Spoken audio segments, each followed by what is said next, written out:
This video shows a taxi had rammed into the guardrails at Tiananmen Square. Allegedly, one policeman ended. It's the hypersensitive spot to be doing something like this, and the video was leaked on May 28th. However, we don't actually know when the incident had taken place. And according to the people filming, what they're speaking here is that this is at Chang'an Street, which is in front of the Tiananmen Square. And the taxi had slammed on the gas pedal into the guardrails. Now, there's some type of motive involved, of course. Was it targeting police in general in the area, or was there some type of personal beef with that particular officer? We don't know. There's no way for a normal taxi, though, to do such a thing if they wanted to live for another day. The video comes out just days ahead of the alt-sensitive June 4th, 1989 35th anniversary celebration across the world, except for, in China, you can expect a lot of censorship instead. And ramming into police at Tiananmen Square means that no matter if this person truly intended to cause some sort of turmoil within Beijing or not, that still would be deemed a political case, a very political one. So this taxi driver will disappear and face charges at the highest level. And we would never probably see him or her ever again. Now, a few months ago, there was a video that I reported on, which is a sedan driving into the front gate at Zhongnan High, which is the CCP's headquarters, and he was seen dragged away by a swarm of policemen. So this is likely the end of the story as we know it. No media in China would ever mention it, because there is no war in Ba Sing Se. Before we continue to our topic today, let me introduce you to the Gin-X Red Ginseng Extract. This is a product from Canada, and it has benefited me tremendously, as well as the friends that I recommend it to. It has helped me reduce tiredness throughout the day, and for me, especially because I work on writing scripts, researching, it takes a lot of brain power. And taking this in the morning, just 2 to 3 drops onto my tongue, and then drinking some water after, I've noticed that I yawn less, and I'm less tired throughout the day. So if you're looking to replace your 3 cups of coffee, consider trying out the ginseng extract. Ginseng has been proven to bring a lot of health benefits, like improving your immune system and to boost your alertness. So this is one of those products I definitely recommend you. Link in the description. Check it out at Blueberry Creative. All right, let's talk about our main topic today, which is that China is going after the rich for the wrong reasons. Everybody wants to be a millionaire. I want to be a millionaire. I wanna be a billionaire so freaking bad. It's especially apparent in China, which is a system that rewards cutting corners, rapid success, and a superficial facade. Hence why China's live streaming culture is so big. But it's also surrounded by things like materialism and rampant corruption. And these are all real situations that people in China know about. Everybody in China wants to be an influencer today. You think America has a problem with TikTokers dancing everywhere and then Instagram models doing their thing. Well, in China, it's actually everywhere. Now, live streaming culture in China is so much different. People you'll see on the street everywhere with their phone and ring light. And being famous around the world, anywhere, I think would be a way to make money, a lot of money really quickly. That is the truth. What makes China a unique case is that the social system that claims to make everyone benefit from socialism and communist ideas, it has essentially failed them. And former Premier Li Keqiang has said that China had 600 million people living on 1,000 RMB a month, and that's less than $150 a month. So the huge discrepancy between the ultra-rich in China and the poor is real. And for the longest time, China didn't have a middle class that fits the definition of a middle class in America.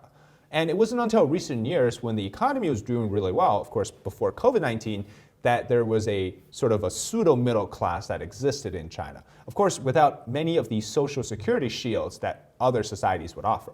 So over time, this sparked hyper-materialism in China. And it starts with basic things like wanting a son, not a daughter. Marrying a man who has a house, a BMW or a Mercedes-Benz, and a stable government job. That's the ideal candidate for somebody to be married in China. And so you also have other things like chasing after luxury brands, designer clothing, exchanging money for services, if you know what I mean.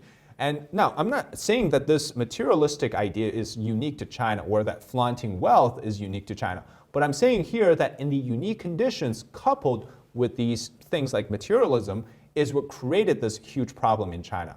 You could say it's the ultra discrepancy between the rich and the poor. You could also say that there's a social caste system built on access to wealth in China. I'm saying that if you were poor in China, you would not be enjoying the same conditions and lifestyle a person that is considered poor in America would.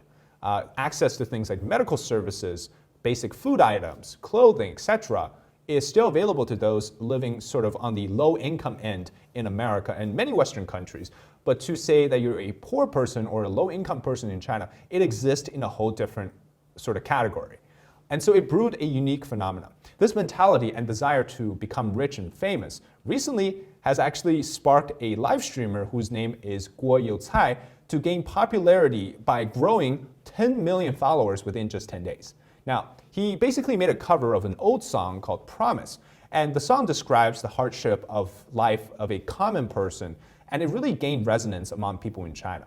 To his credit, he has a unique retro vibe, and his singing style matches that of like folk singing, and it resonates with a lot of people. And so when you have the reality in China, which is that nobody's making enough money, incomes are reduced, wage cuts, lack of jobs, the overall outlook of society is reduced or declined, and then you have a whole society relying on cheating, lying their ways to the top, faking everything. People turn to influencers as their quick way to make money. You never know, because of the way China's Douyin, which is TikTok, and the ability to make somebody so famous. Just look at his appearance, right? It reminds me of that one guy in the movie Kung Fu Hustle. If you haven't seen it, it's a great movie. But like the Gen Z version, because he was born in 1999. Yeah, I thought he was much older too. Given how bad the economy is, like I mentioned, and how there's the discrepancy between the rich and the poor, the songs seem to describe the reality of most people in China today. And so, with the instant internet celebrity status that he's gained, the live streaming location, which is a train station, has also become a hotspot for influencers to visit in China. So the train station is just literally a regular train station, but it's somehow become an instant hotspot for influencers. But it's not really a scenic place or like a viral restaurant or anything like that. So from old people to weird cosplays to everything in between, they all came to this train station in an attempt to gain followers. But this overnight popularity didn't last long.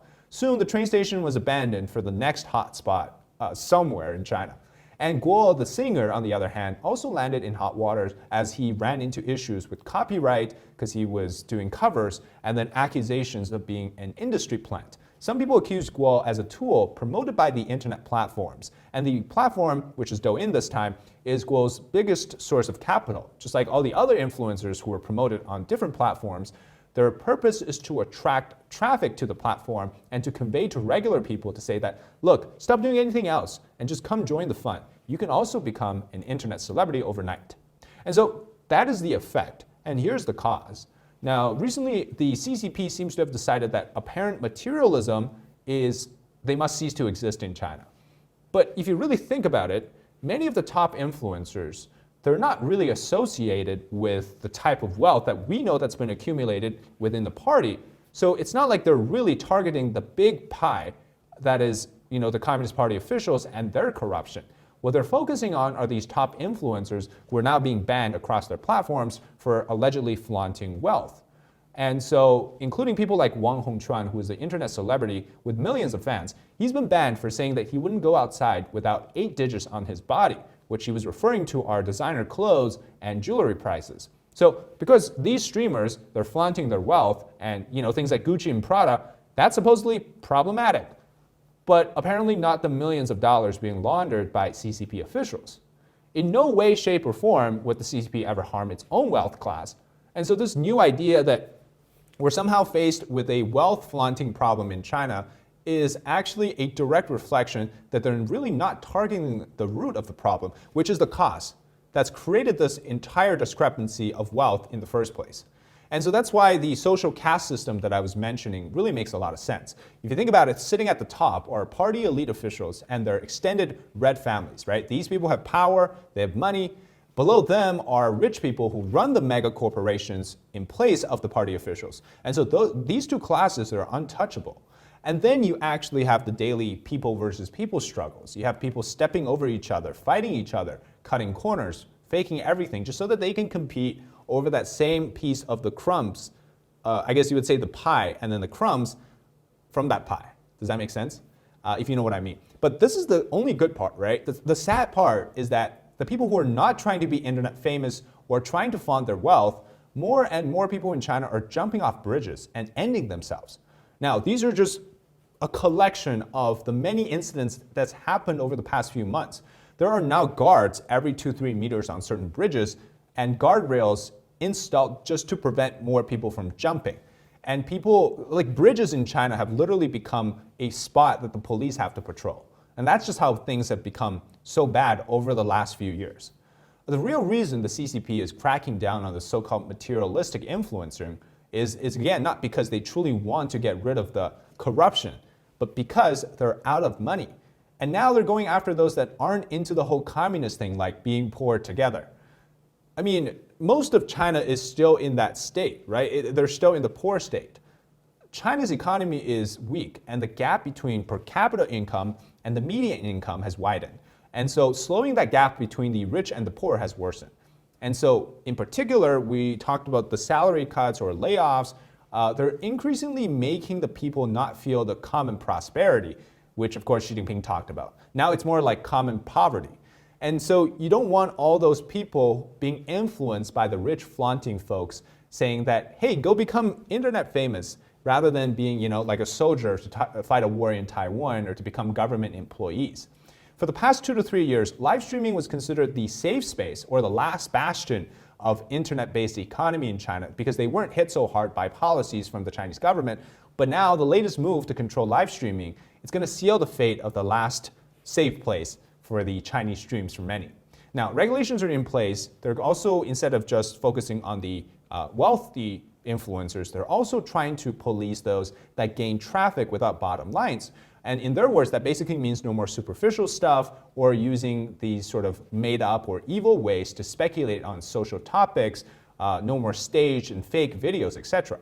But this has not stopped China's dream of trying to get overnight success. So instead, what people do is, according to Chinese media, they're buying out scratch cards, lotteries, in order to try to make it, make some money. And so lottery scratch cards have been selling out in China. It's causing shortages in multiple areas in China. Now, live streamers would even do like real-time scratch-offs just on stream to show viewers whether they've won a certain amount or not. And according to a staff member at a lottery shop in Suzhou, they said that when business is good, it is hard to get a ticket. And they can sell about 18,000 yuan a day, which is about 2,500 US dollars. Now, doesn't seem like a lot, but it's a lot in the Chinese currency. And another lottery shop in Xicheng near Beijing said that the store had been out of stock for a while. And another lottery shop in Shaoxing said that the scratch-off tickets are easier to sell than lotto tickets. So basically, lotto tickets have become another way to richness or to internet fame, and it's become a part of an important dream to chase after for Chinese people rather than striving for a stable job, simply because you don't have the possibility of a stable job. So you have a fundamental problem in China, which is that the government is trying to say that, oh, we're going to blame the rich people for causing all the issues with the economy, which causes you to suffer. But the people are like, no, we're just going to try to be internet famous and try to win some money from lottery instead of actually helping you contribute to your so-called common prosperity. All right, that's it today for the episode on why Chinese government cracks down on the so-called wealth flaunting and other issues, but in reality, we're seeing the opposite phenomenon among people, and they're trying to become internet famous. If you enjoy the content, leave a like, comment below your thoughts, and subscribe to our channel. Until next time, bye-bye.